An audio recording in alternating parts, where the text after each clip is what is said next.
yana bir duch kelsam yo'lingga, to'yib termulardim qaror.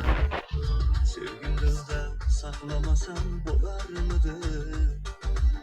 Balki shunda taqdir menga kularmidi? Senga ham menga ham yaxshi bo'larmidi?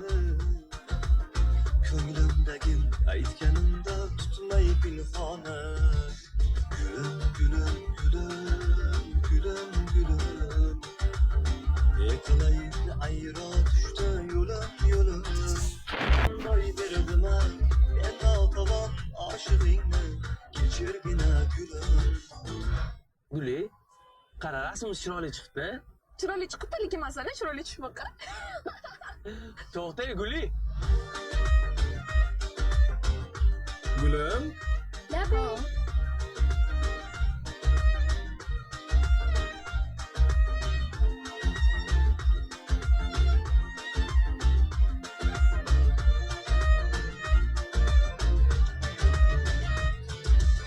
Yonginangda hayajonga to'lib ketardim.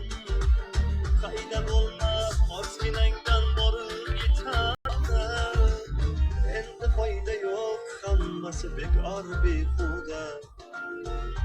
Hech qachon ushalmas shirin orzuda.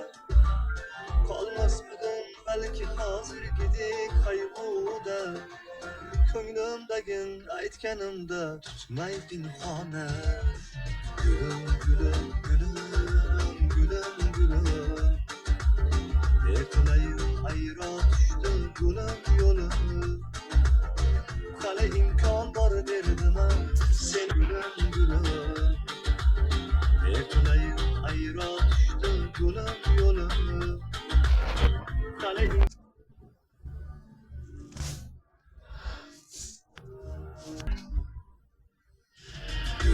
gülüm gülüm gülüm gülüm, ne kılayım ayrı düştü yolum. Hali imkan